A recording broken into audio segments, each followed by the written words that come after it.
Alright, so red-white knights here in Historic.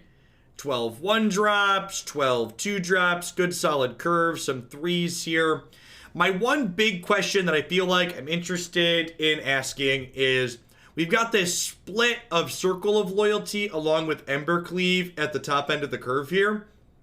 And I am skeptical that Circle of Loyalty is worthwhile compared to Embercleave. I wouldn't be surprised if our conclusion at the end of this is, hey, let's just play a bunch of Embercleaves rather than splitting these two. But let's play some games with this on the ladder and see how it goes to start. As you can see from my deck list, I'm enjoying Historic a little bit more than Standard of the late. The Weather Lady, thanks for the biddies. Morning Time Lord.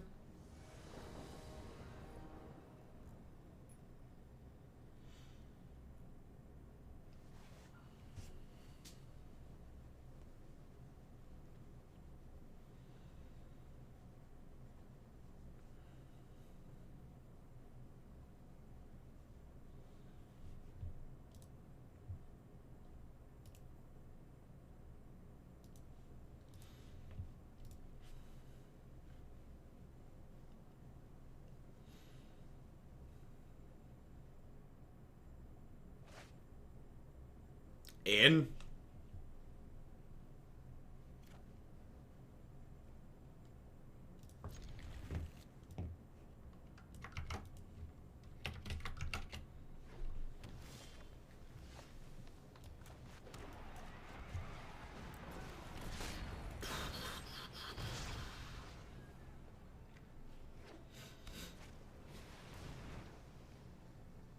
So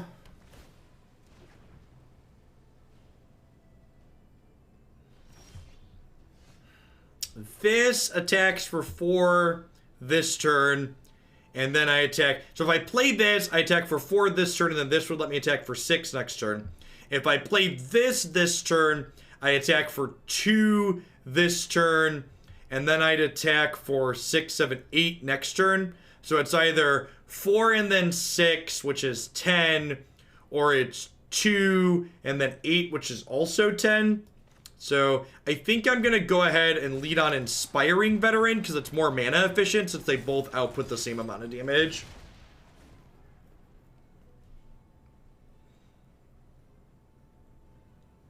Although I suppose next turn I'm not going to be super resource efficient. This gives me a chance to draw another 2-drop to fill in my curve though this turn, which is nice.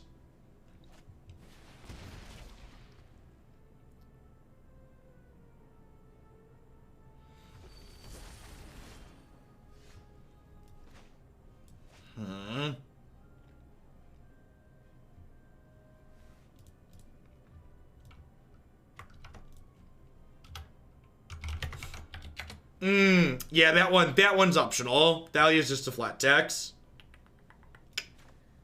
Okay, so I think with that, I'm just playing this out for the turn. Okay, there's the Circle of Loyalty alongside the Embercleave. We'll see how this goes. No more spreadsheets today. The plan is, as you can see if you check the schedule on my website, is we do 1 Magic Online deck to start each morning.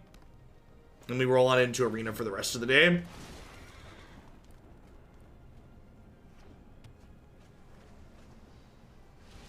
Cavalier of Thorns. This gets cheaper for every knight we control. So I get to do this. What if I just put both of these on here? I think that's the play, huh?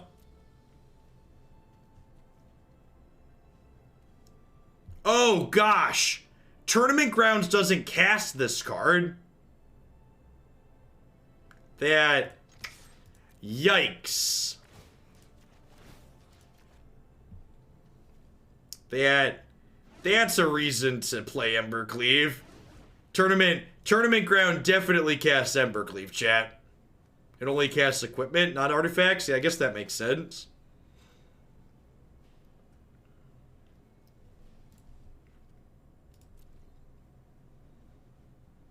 Cleave ho!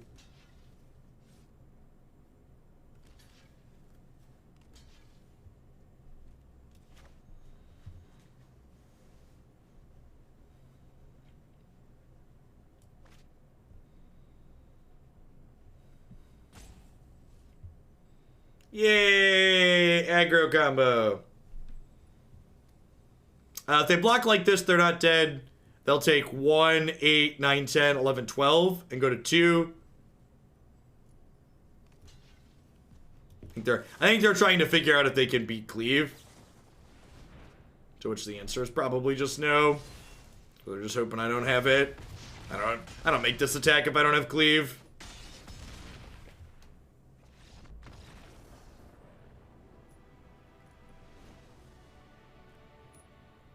Morning, Misha.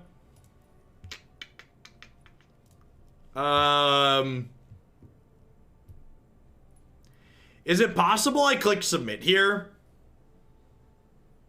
None of these sideboard cards seem particularly good, huh? Anybody have strong feelings one way or another? Maybe Unbreakable Formation is better than Circle of Loyalty, because this is a matchup where the board state tends to stall a little bit, and Circle of Loyalty only giving 1/1 doesn't seem very good. I'm gonna make that swap.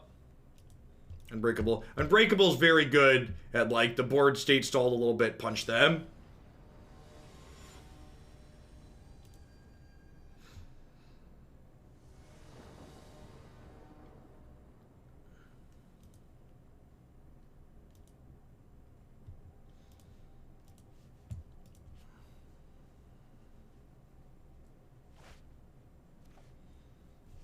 One, two, three. It's just curvamentary. What could it be? The rate at which Circle goes wide is incredibly slow. I'm skeptical that Circle's a playable card.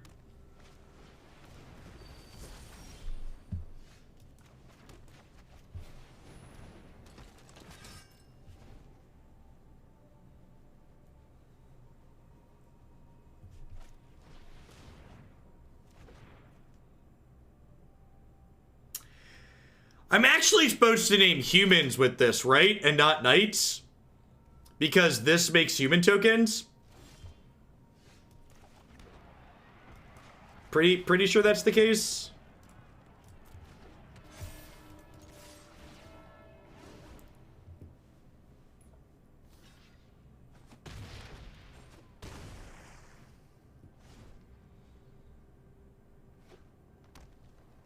Only non-human knight in the deck is Weaselback. Yeah, so definitely just want to name humans here.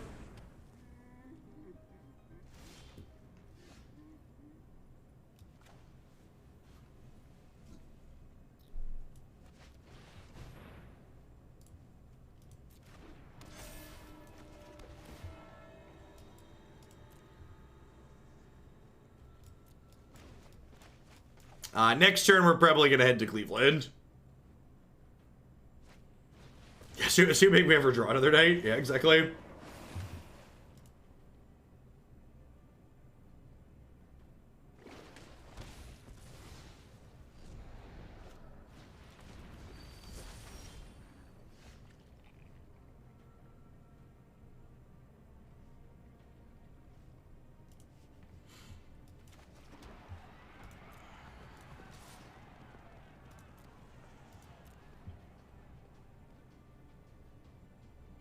Would you like to block? Cleave-ho!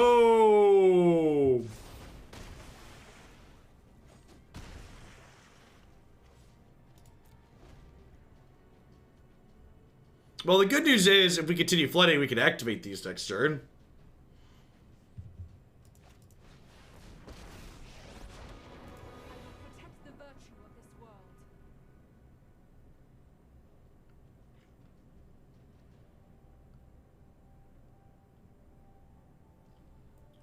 This being a 3/3 first strike makes this land look embarrassing. Rebel Lawyer. Thanks for the half year. I appreciate that. Welcome back. That's a good one if I ever saw it. And actually, I should totes activate this, right? Because I could find another one of those. Or I could find a Lord.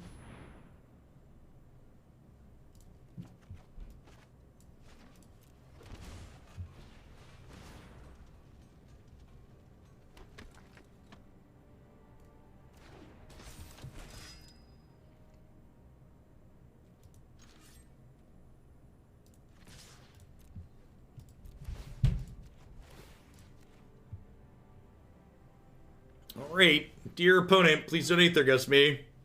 Unless they can have like a return to nature too. If they can't kill the Embercleave here, they should be dead. Rothskeller, thank you for the 2/3 of a year. I appreciate that. Welcome back. Thanks for keeping me around.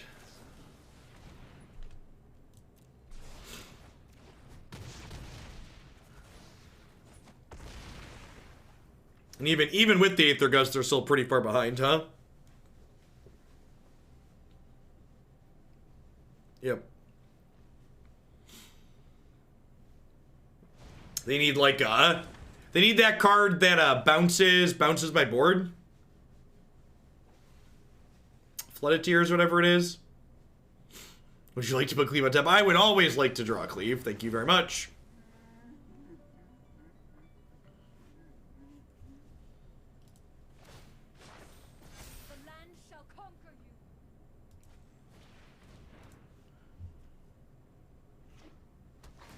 River's Rebuke. Yeah, that's the one.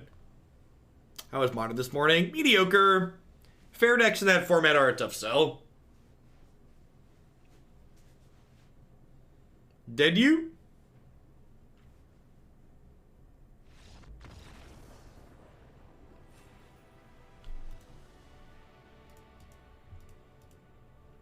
I think River's Rebuke is legal. There's some card that's legal that bounces everything. It is Flood of Tears, Rebuke is from Excellent. Alright, look at that. I was right. Flood of Tears, that's the one.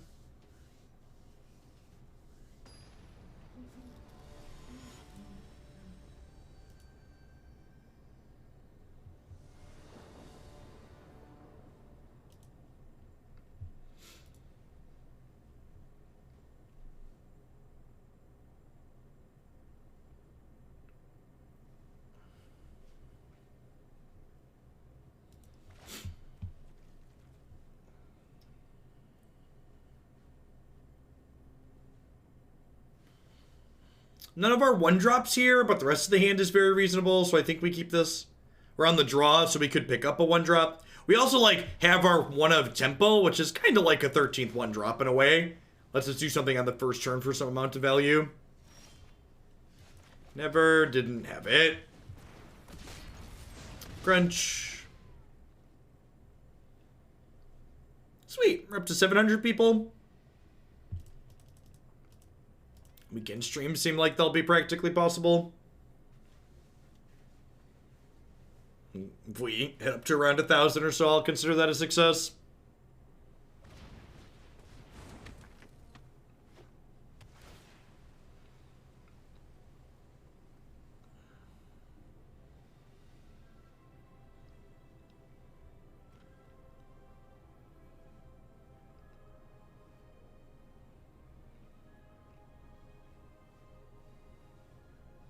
Correct, Niv. That is about how I feel as well. It's basically one eternally long day. It is a great way to put it.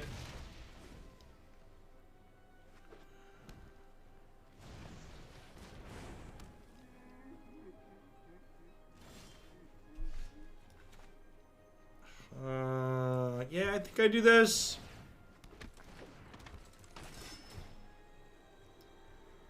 Sure.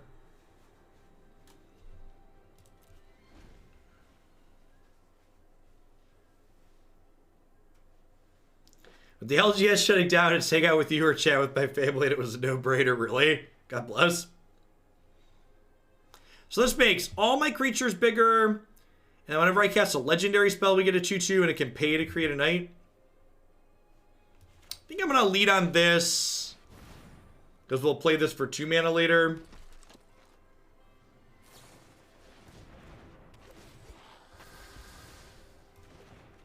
So they're playing like blue-green flash with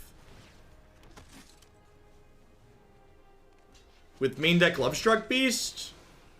Is that the idea here?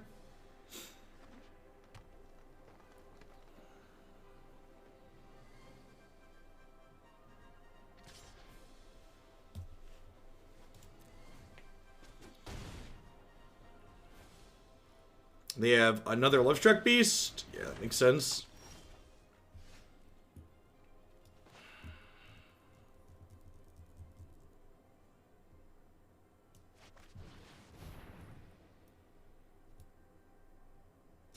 It's me, Sabotage. Thanks for the quarter of a year. Welcome back.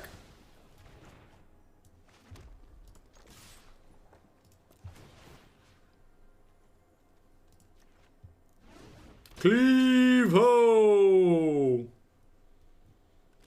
I feel like the historic lineup is sweet. It's basically something we get to say every day. It's pretty great.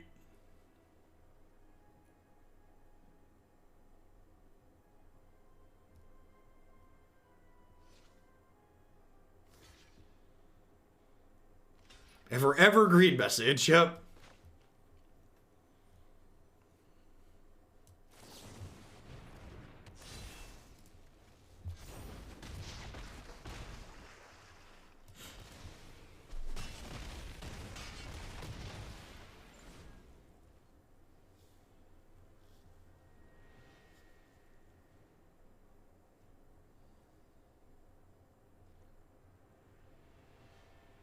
Thanks for the year and a half, Sarah. Historic hasn't been as popular with YouTube people, but YouTube revenue doesn't really matter. That's the format I'm enjoying the most, so we're going to play a bunch of it. If they trade with Worthy Knight, I die, so I probably don't want to do that. I think we just slide this over here and kill them in 2 while chump blocking.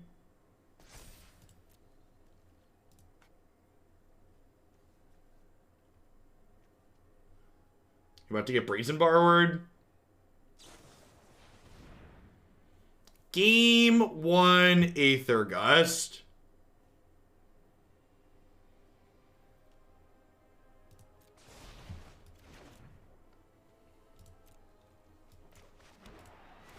Sure. Healthy and reasonable format. What's my favorite historic deck? Definitely Yarok Field, the second deck we're going to play today.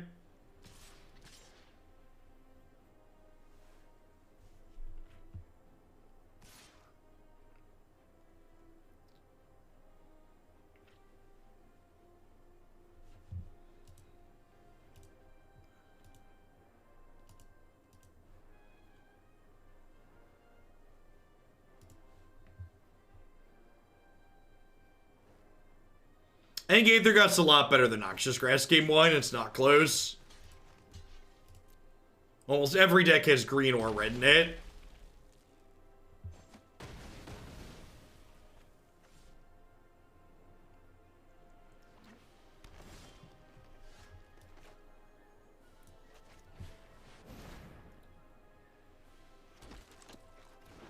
Well, if their hand is blanks... We technically have them dead in 2 here, huh?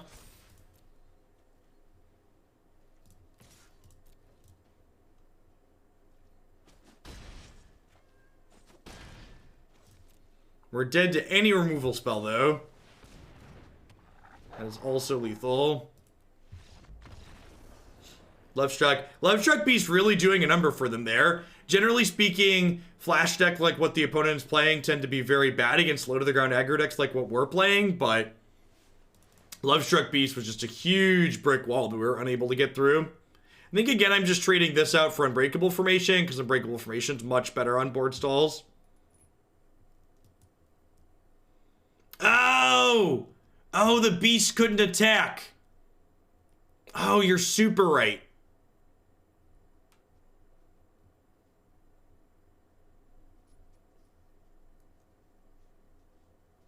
Yeah, they threw away their 1/1.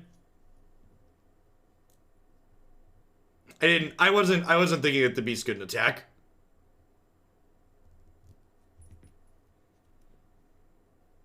Your attack implies. Yeah, there. I feel like it did. I don't know. I didn't like looking back at it. It feels like it implies that it could have just been a bad attack, though.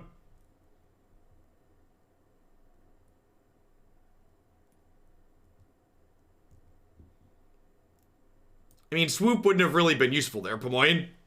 Like the haste flying creature was much better. It like actually killed them.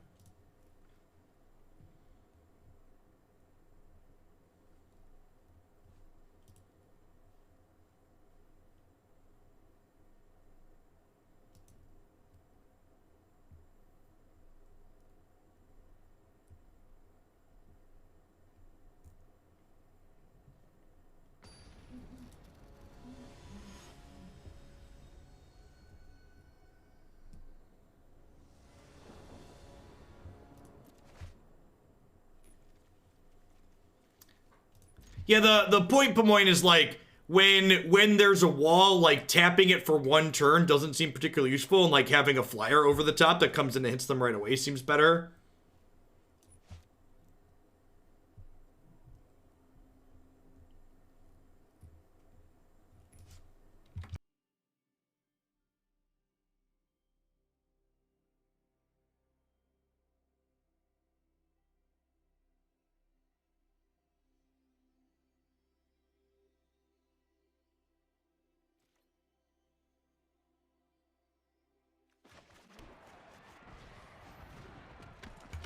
Morning, Mapai.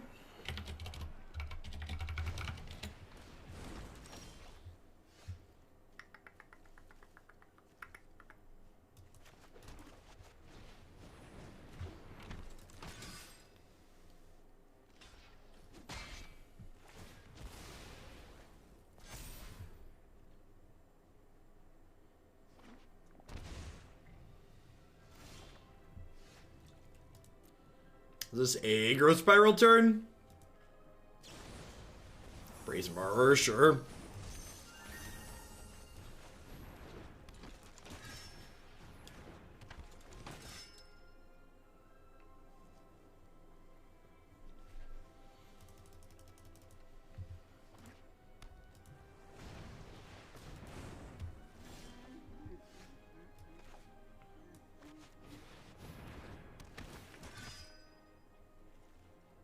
Cleave ho! Poke them for one.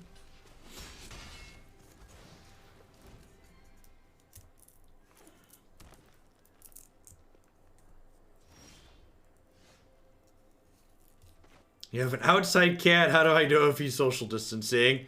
Well, if you're asking that question seriously, just as a heads up, the understanding of recommendations and study on what's going on with COVID is that pets cannot transmit it, is my understanding of that situation. So you shouldn't need to worry about things like your cat.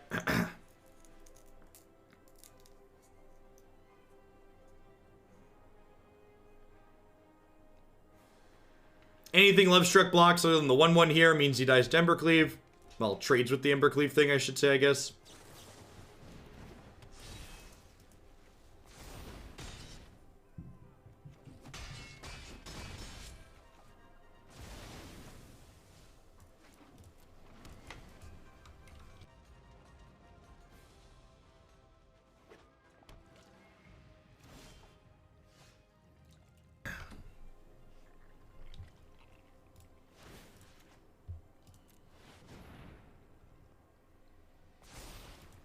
What's it like to always have cleave? Maybe that's why the person that submitted this only put 2 cleaves in here, because we do just always have it. Just every single game.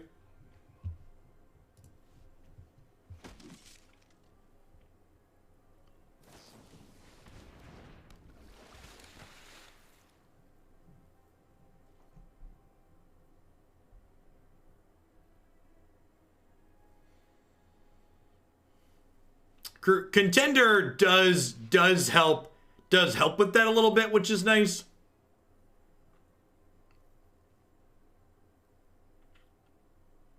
We have a Brazen Borrower here.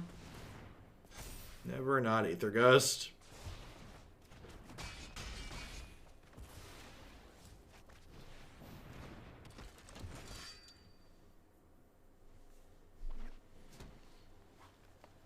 Right, if their last card's not another counterspell, we're in a pretty okay spot here still.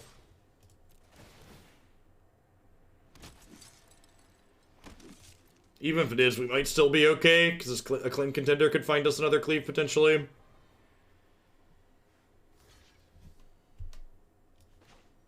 Feel like I'm about to get Frill Mysticked.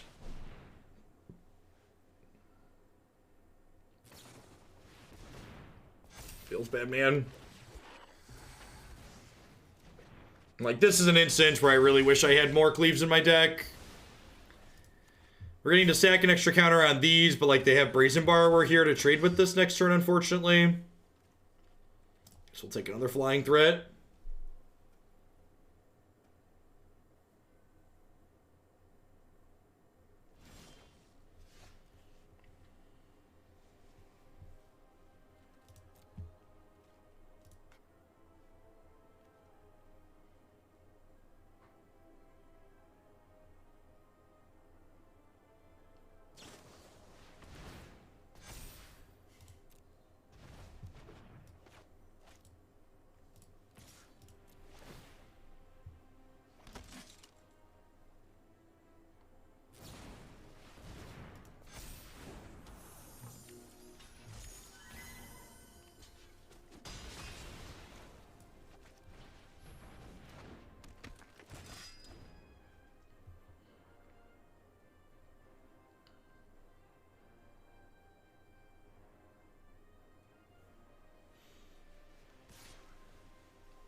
Yeah, watching adverts for bits, they have to sell that advert space in order to be able to do that.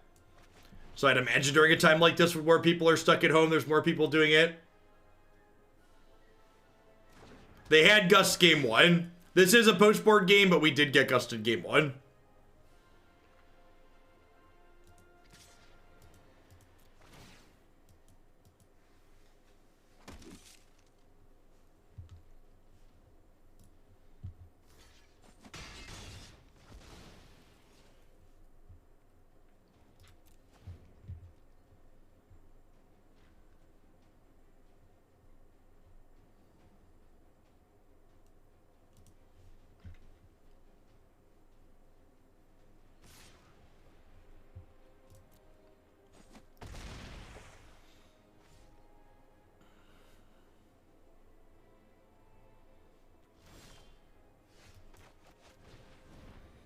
Don't have another Frilled Mystic, please.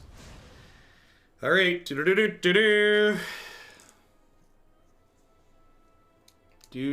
they have another Aether Gust? Doesn't look like it. Let's bump up one of these.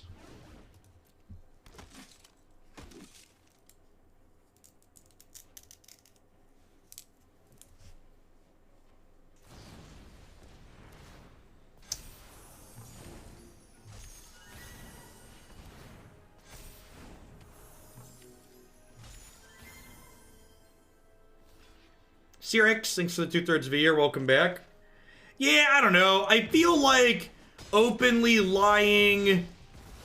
I don't know. I feel like they're not quite comparable situations, Saucer Crab.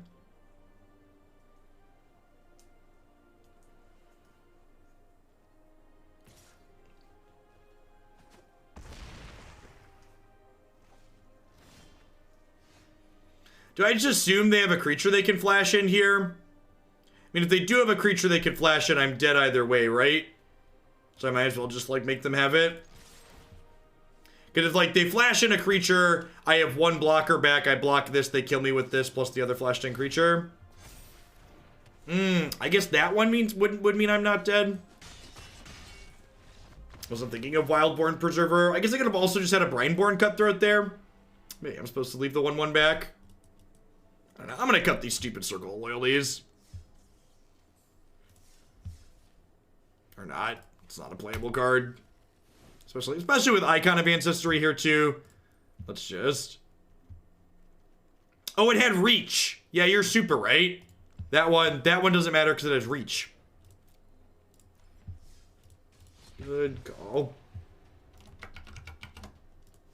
So could have maybe snuck game 1 out of that match if they hadn't had a 1/1. Should have waited to make them show me a 1/1.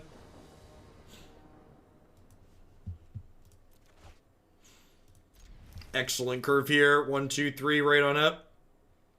Although Icon looking a little bit awkward by not pumping up these tokens.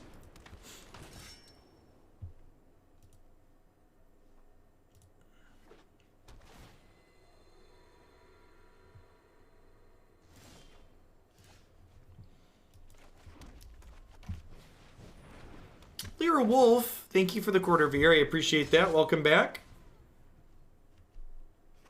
We are doing all right in our Heidi hole corner of the world.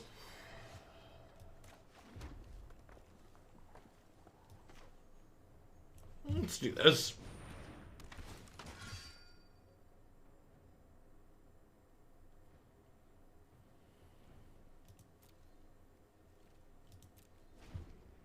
Feels magic, man.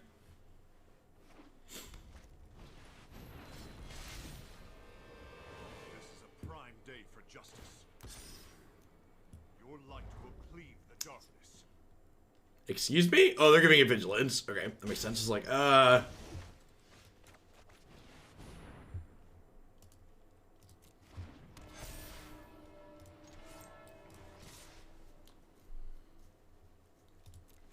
just kill their planeswalker here.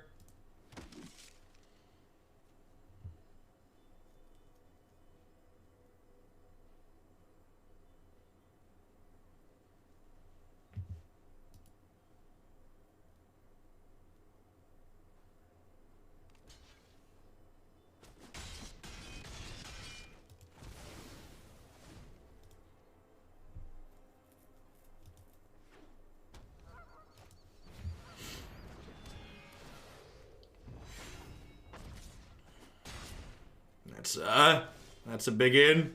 Huh.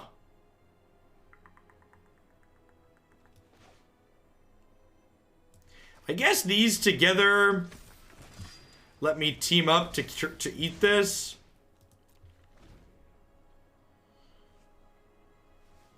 Yeah, Cleveland would be great. When isn't it, right? Has anyone seen Biden? He's not. Has he made any public appearances or statements on camera since the debate? I don't recall any, but that doesn't mean he hasn't done them, because I haven't been explicitly on top of everything. I believe in you, friend.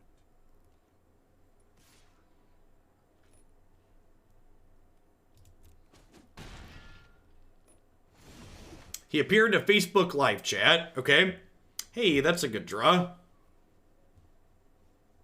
What if I just attack them with everything?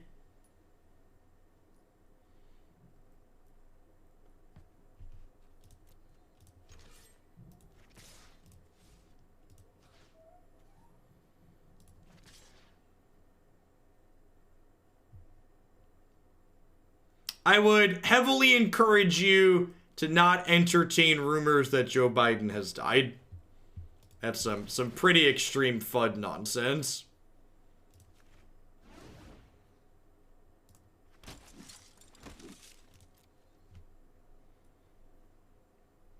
Okay, look at that. We drew our combo card.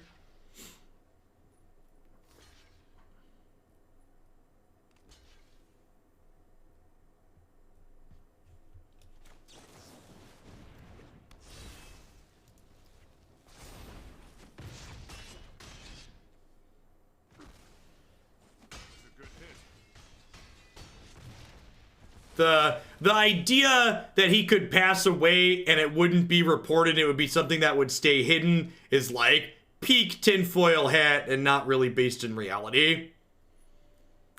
As someone who also doesn't really care for Biden, don't spread rumors like that.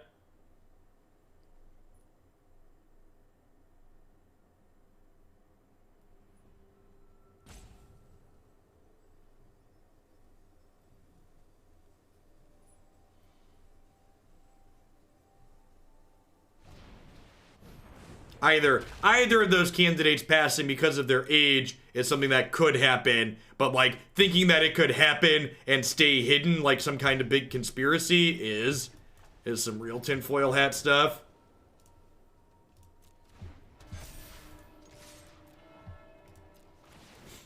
I don't know if this attack's lethal, but it's also not my job to figure it out, so...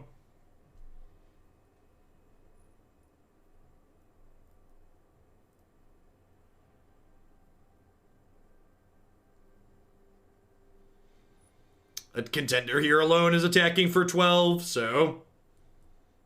I think they have to block this, right? Because if they block these other three biggest creatures, they take 15. So they have to put some amount of toughness in front of the contender. If they put Aurelia in front of contender and then go block, they'd take 7, 10, 11, 12, 13. So I believe they could go to 1, but they'd lose most of their board.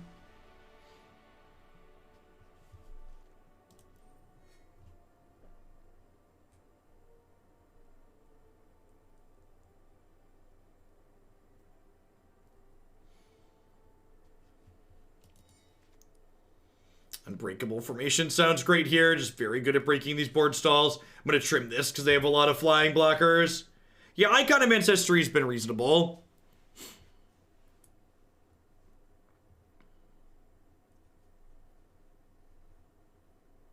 The fact that it doesn't require double white, like the circle that we cut, and that is always 3 mana is really nice. Honestly, its activated ability is even pretty reasonable too.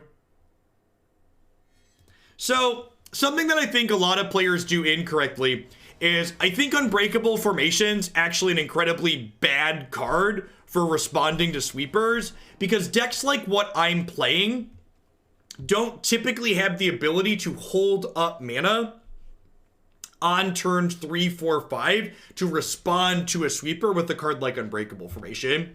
The reason why I'm bringing Formation in this matchup is because it is a card in this matchup that is going to let us break a board stall by giving us indestructible to attack with impunity. No, you want to name human because while this is a knight that gets missed when you name human, the 2/2 makes human tokens that you get tokens when you cast knights.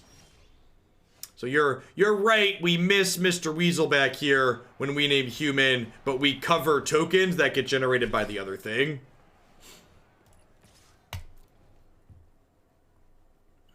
Maybe I'm wrong to offer the trade here because I have Embercleave in my hand.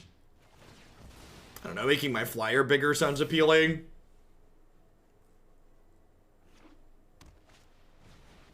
Yeah, it's a great way to put it. Unbreakable Formation is there for closing games out. It's not for playing defense. Kind of surprised they traded their Giant Killer as opposed to their Charming Prince there. I'm just going to go ahead and go threat here.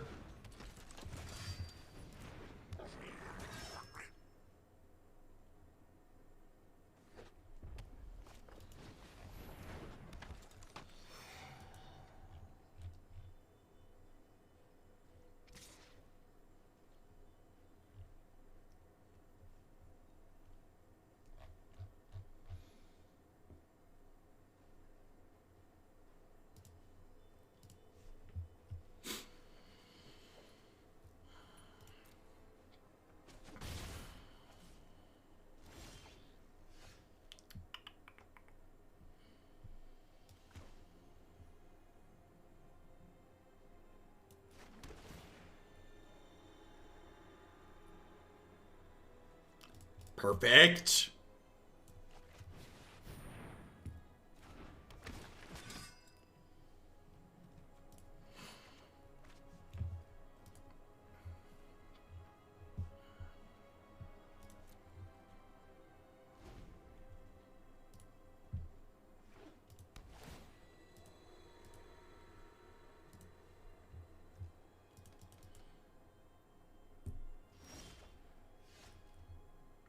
Nice.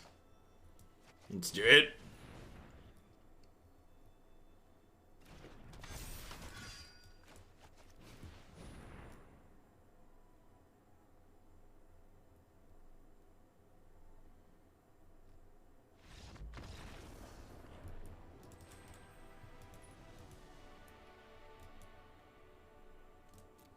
Whoa. Alan Dent, thank you for the 11 months. I appreciate that. Welcome back.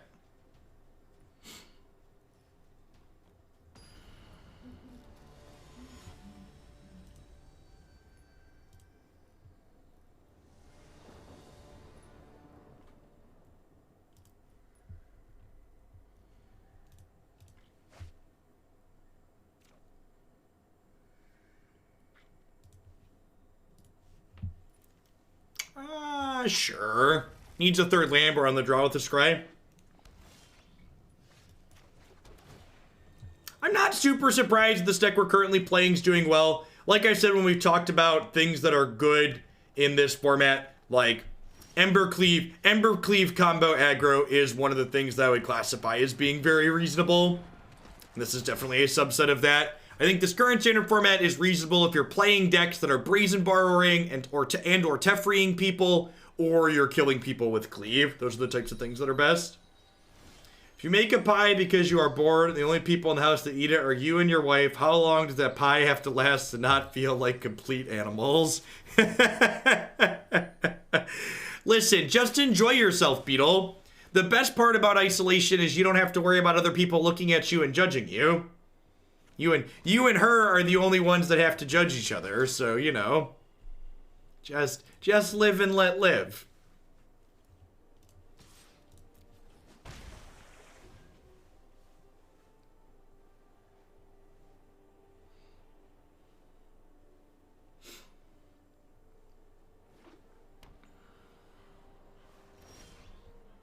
Ooh.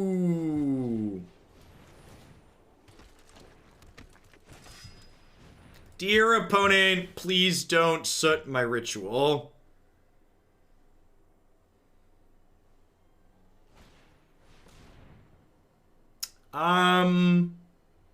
Sure. It's definitely better than our average draw. Yet another main deck Aether Gust.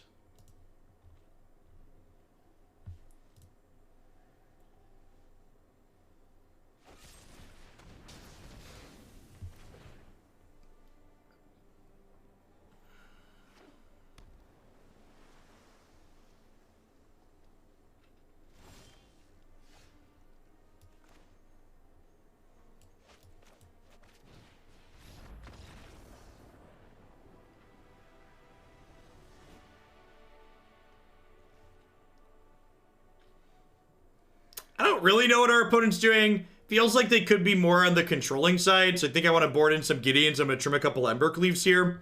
There's a non-zero chance for us to see like Ritualist out of them post-board here. And again, I don't think this is a card we want against Ritualist because holding this card up tends to be incredibly difficult in a deck that's tapping out early like this. Cards like Gideon, which are cards we tap out for to add pressure to the table that just survive Ritualist, tend to be a better way to approach countering that card in an aggressive deck like this. Also, just being lucky and hoping that they don't have it is a good approach.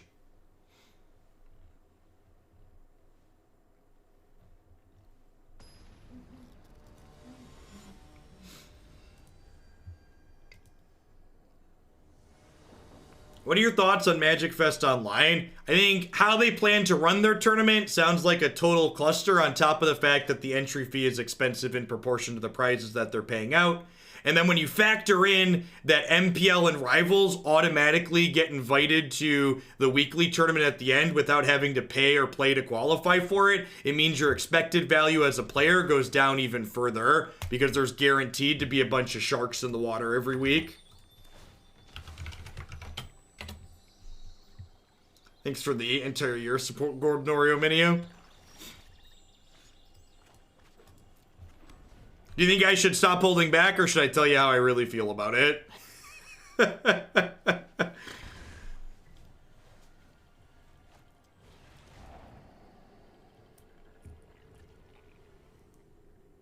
If you didn't read the details of their planned tournament series, they also plan to manage event reporting via people posting in a Discord server. And at a glance, it didn't seem like there was going to be any validation layer or to like not cause there to be confusion if people were reporting matches that weren't their matches that they were actually playing in.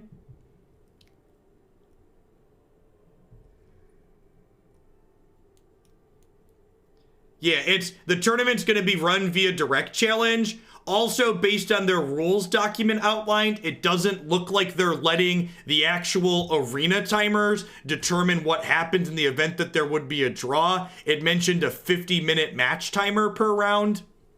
So, like, you could have rounds actually draw, it sounded like to me.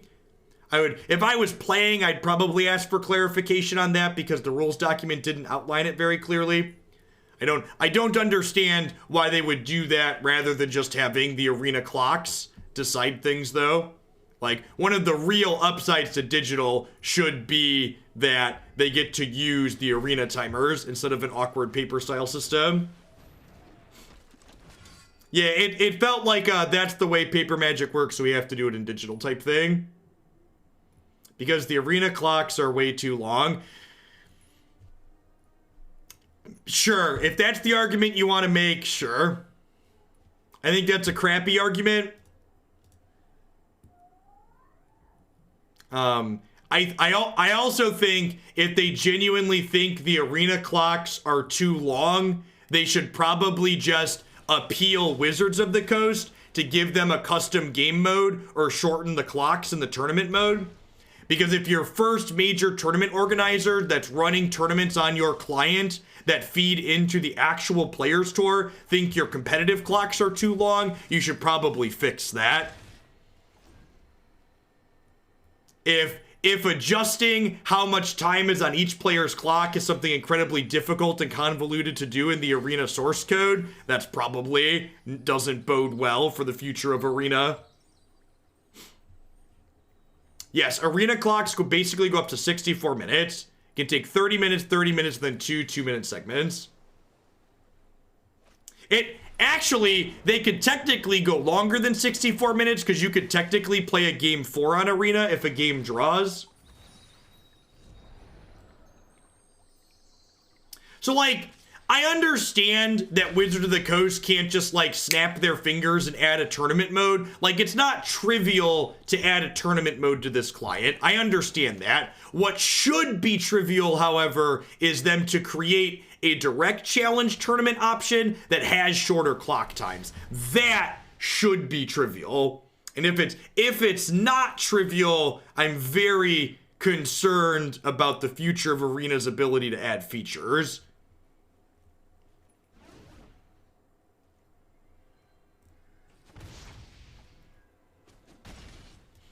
Because for the record, I agree that Arena's clocks are slightly too long for tournament play and competitive play in general. But I think the solution then should be to appeal to Wizards to, hey, fix the length of your clocks, not, hey, let's enforce archaic paper-style rules in a digital tournament.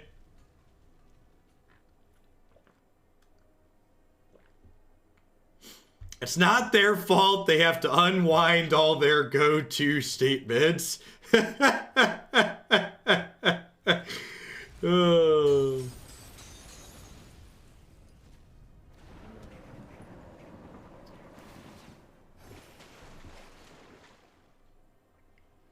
So, the problem with the tournament mode they already have is that the way the Mythic Championship qualifiers work, they aren't Swiss tournaments with top 8s. Channel Fireball wants to emulate like paper Grand Prix on Magic Arena.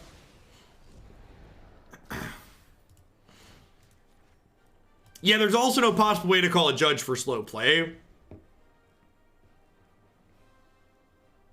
In a perfect world, Arena would just have a full tournament mode like Magic Online does, and the client would automate everything, and it would be super clean and slick and easy. But I understand that adding that isn't trivial. However, working within the tool sets that they have, I feel like Channel Fireball has made a number of decisions regarding their events that don't make sense to me as an outsider looking in. Like, using Discord to report matches instead of Smash.gg or MTG Melee seems very, very silly. You have to worry about slow play with the rope? Kinda. I mean, if the matches can literally draw, you do.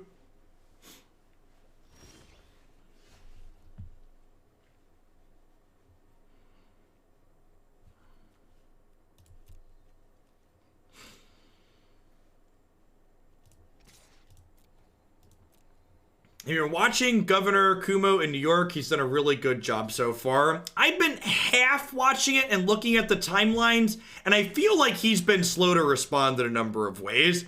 New York closed their schools very late, right? And like the timing on when they finally issued a shelter-in-place order was really late based on how big their population is.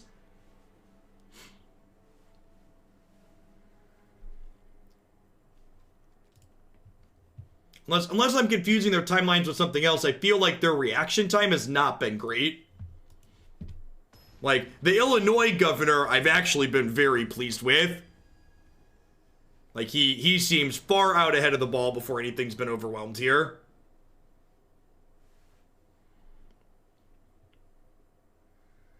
So, in Illinois, again, just to compare governors, in Illinois, they coordinated closing schools while simultaneously still getting meals to children that get their meals at school. So, like, definitely feeding children is important. Kids need to eat, especially those that can't afford to get their meals at home. But again, just to compare state to state, like, Illinois managed to set that up.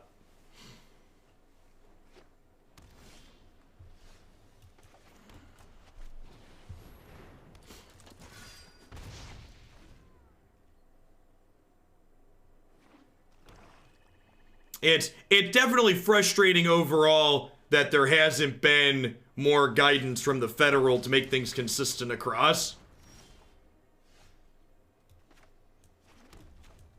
As consistent across responses. Illinois governor said he would rather be criticized for overreacting and having less/no deaths than underreacting. Yes, that is the attitude we need. Joke's on you, I don't got thoughts to erase. That is the attitude that will save lives. Would rather be criticized for doing too much and saying nothing really happened, rather than being criticized for not doing enough and having people literally die.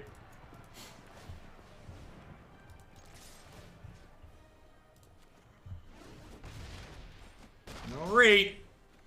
I want my Weaselback, Weaselback, Weaselback, Weaselback, Weaselback, Weaselback, Weaselback. I want my Weaselback, Weaselback, Weaselback, Weaselback ritual. Cleared my board, my little weasel. I want him back. Poor little guy. I think we're dead shit.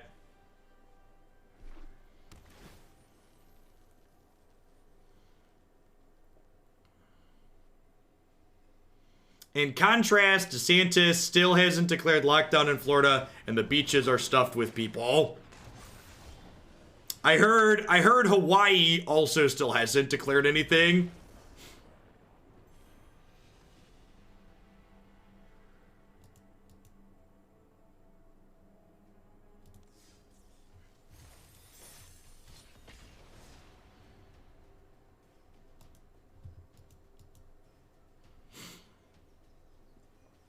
Things are going to get worse before they get better, in large part because of reactions like that, or lack thereof of responses.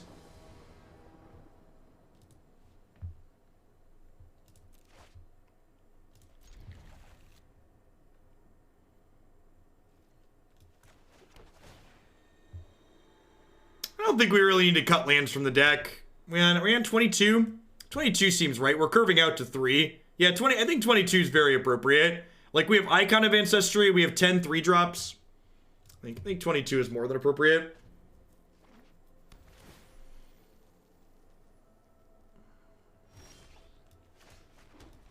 So I'm going to go 1-drop here, and then next turn we'll go Veteran 1-drop, and then Veteran the following turn.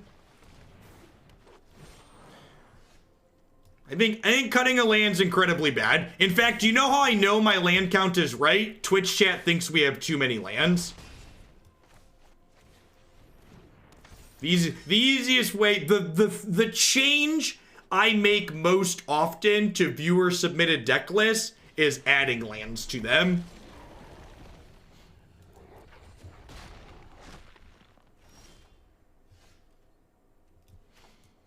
In an interview, a Caltech epidemiologist said that patients can continue to be infectious for up to 3 weeks after they recover from symptoms. Do you have a source on that, Stacko? I had not heard that. That's an extreme. I feel like that goes against the like 14 days a lot of places have been doing. Like that's an extreme number of days after.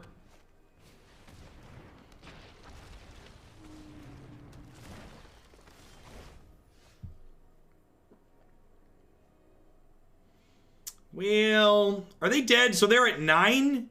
They're dead, right? Because this is 9 and then I attack with everything?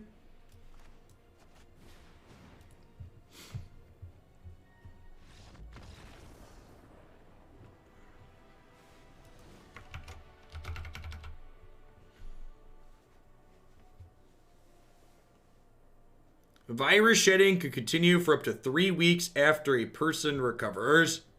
That's extreme. 14 days between being infected and being sick. Up to is very... I mean, one of the things that's important to understand is there's not a lot of certainty surrounding a lot of these things, right?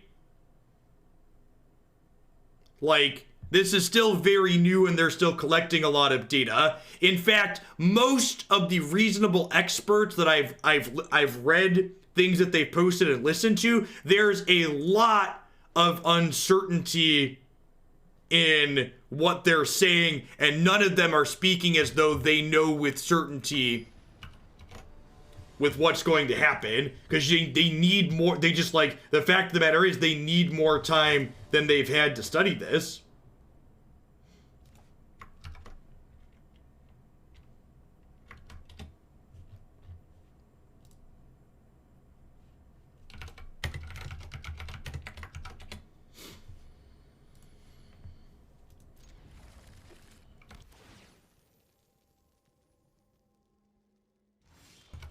Yeah, Hawaii's enacting a quarantine for inbound travelers that doesn't take effect till Thursday, and then that also doesn't really do anything to address the people they already have there that have been spreading it.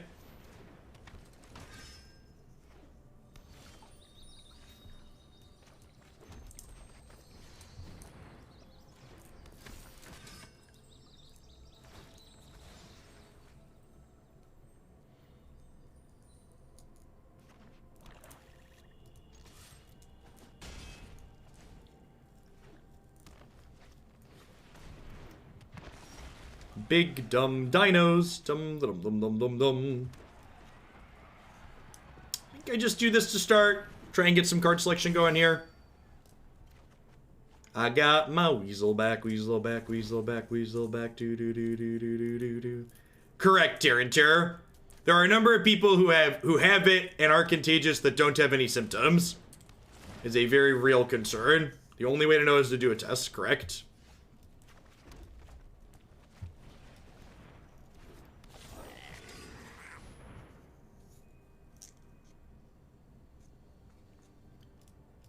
We're gonna name Knight this time through because I have 2 Weaselbacks here. We'll wait 1 turn.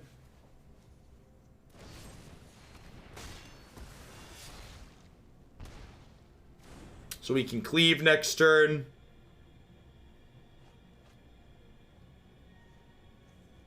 Some early studies say that the PCR tests have a 50% false positive rate.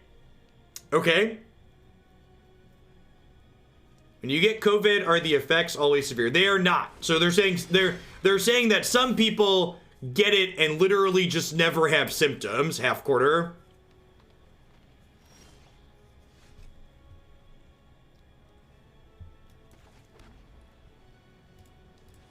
All right, I think I'm gonna activate this and see where we go. Veteran is a great pickup. So now I can go Weaselback, Weaselback here. And then next turn I can go Veteran, attack, cleave something up.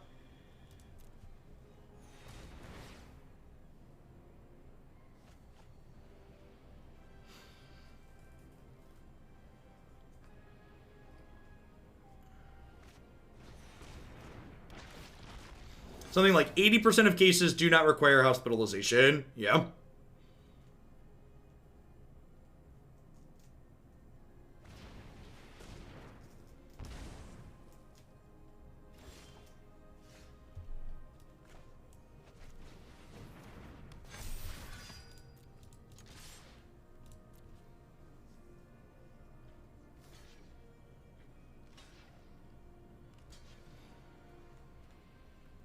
So I think I just do this and I put it on the Weaselback Redcap because it'll save my creature and deny them lifelink.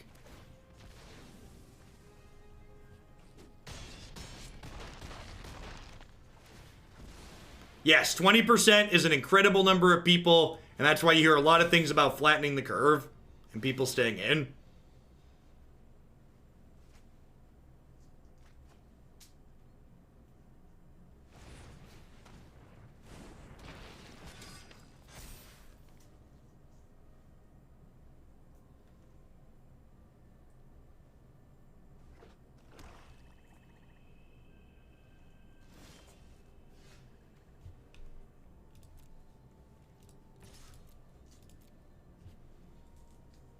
Feeling Weasley, chat.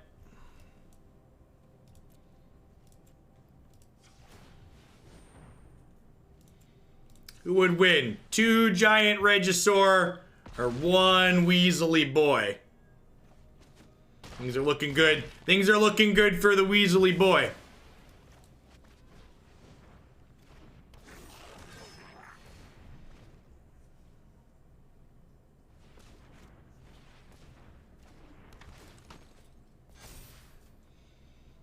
Driving wind by Weasel beep beep. Hope no one wrecks into me.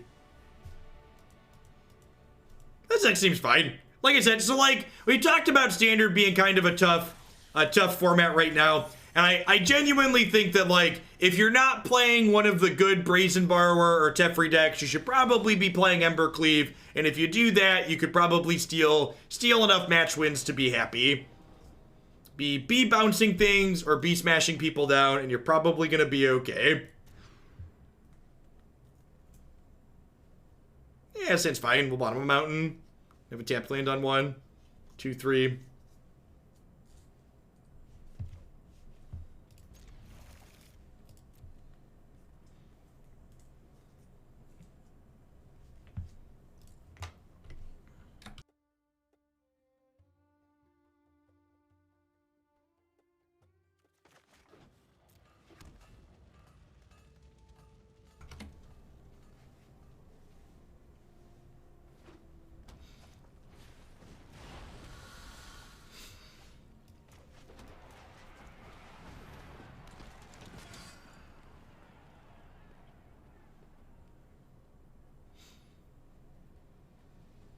All right, little cleave mirror here.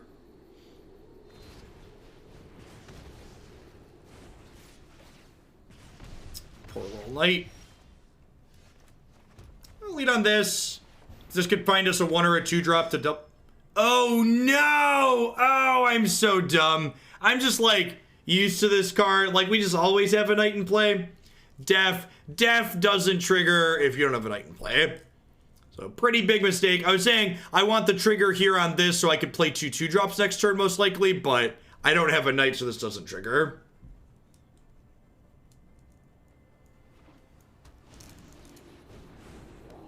My Militia Bugler seems to be broken.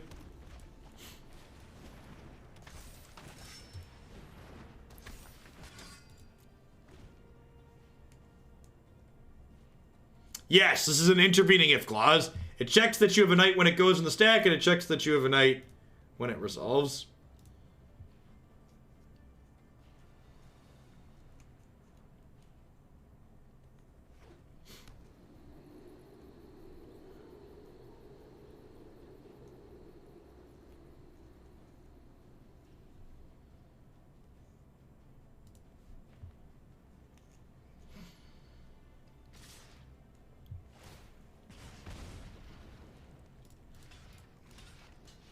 Who's got 2 thumbs and loses to cleave? This guy right here.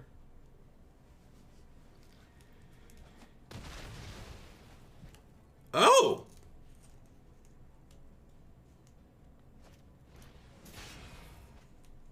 Well, if that just isn't the happiest of little accidents.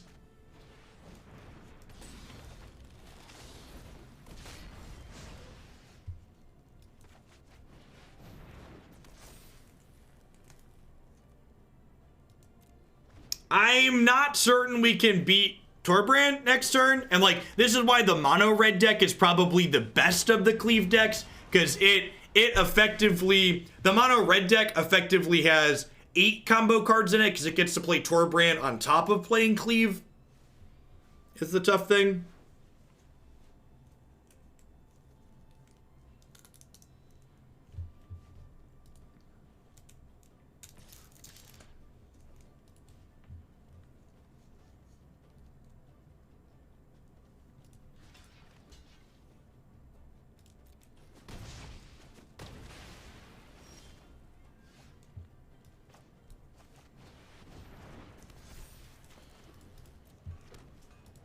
Where do you work, Decker? What type of store?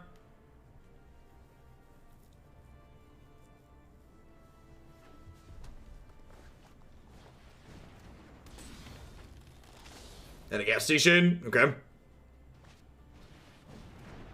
Yeah, the number of reasons to, like, go into a gas station seems pretty low. Because it didn't matter and we were dead, Pomoyne.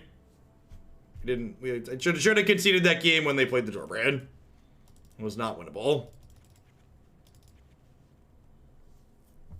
Oh, this can find Glass Casket, huh? No, only legendary artifacts. JK, LOL.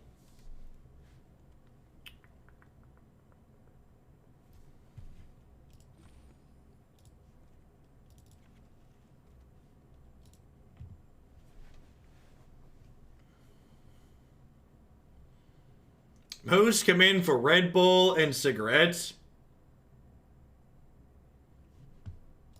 Yep. That stuff like that is why the government really needs to step up and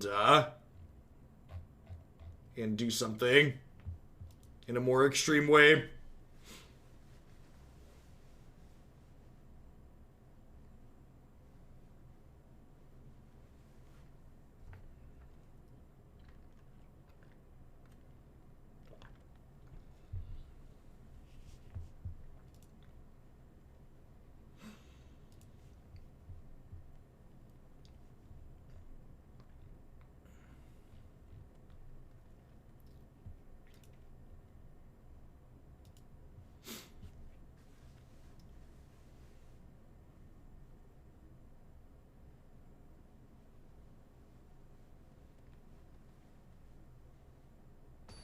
I think it's important if we get money to spend it locally.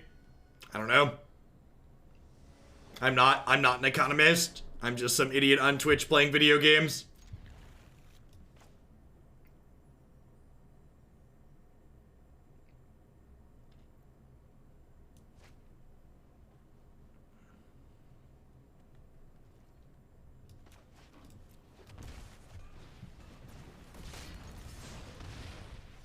I'd recommend most of you not make your decisions in your life, especially in the times that we're in now, based on what anyone, myself or otherwise, says here on Twitch. You should take the messages that we say and look up references to the CDC and other credible science resources, but don't just listen to people on Twitch. For the love of God, don't listen to people on Twitter or Instagram or Reddit. Go directly to scientific sources. Defer to the experts. I'm a lawyer, doctor, entomologist, astronaut. Except for Beetle, because he's a lawyer, doctor, entomologist, astronaut. He'll set you up straight.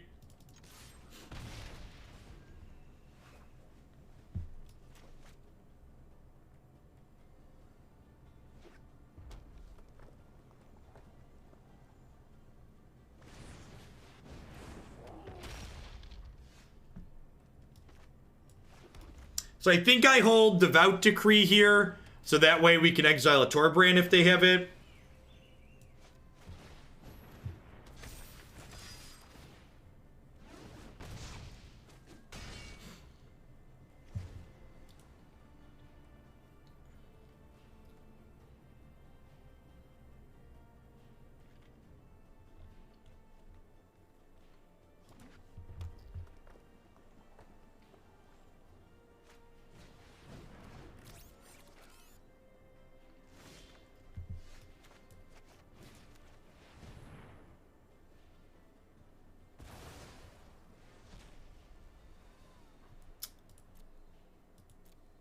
You know what?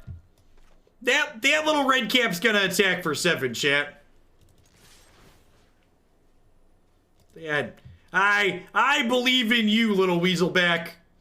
You and me together, we're going places.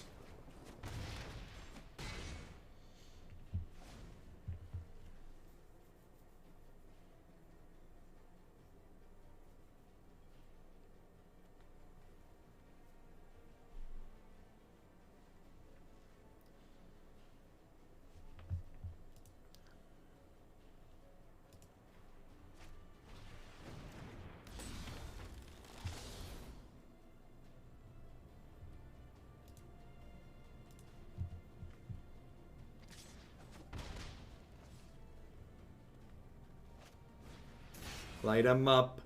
They're on fire. Oh, ho, ho, ho, ho. They are dead, dead, they are dead. Rats. Rats! They put a cap in him, chat.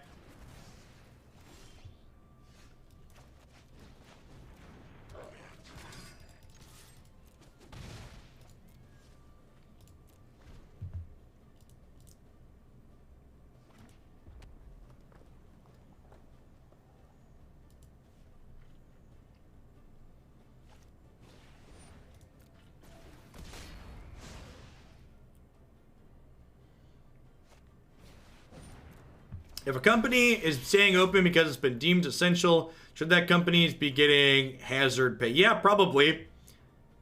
Actually, the company my wife works for, they were giving their employees some extra amount of money who they needed to come into the office until they got more of them set up to work from home, I believe she said. Which is a good thing. At the very least, this whole thing should be a good social commentary on the number of people that we severely underpay in minimum wage jobs who have jobs that are deemed essential during times like this. If you're someone working a job that's been deemed essential, yes, you should be making $15 an hour plus benefits. That's what should be happening.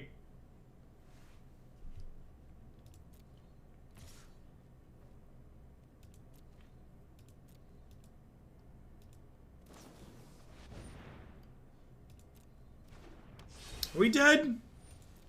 It's not quite lethal, but it's close.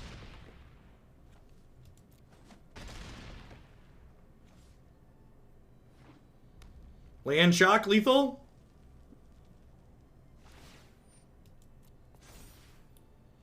So Embercleave of our own is lethal here. He says before he draws a land.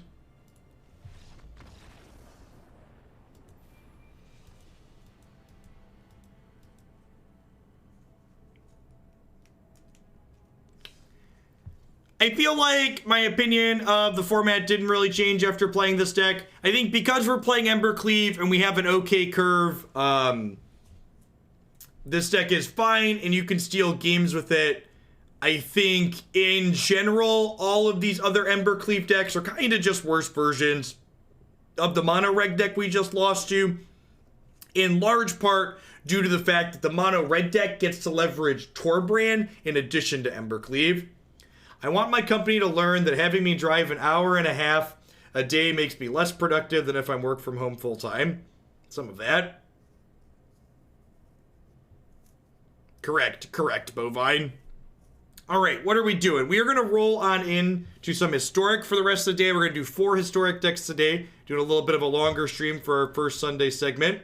We are going to kick off with a really sweet brew featuring Knight of the Reliquary, Fall of the Thran, and Bajuka Bog here. So we'll be back in just a few minutes trying to Armageddon some people out of the game.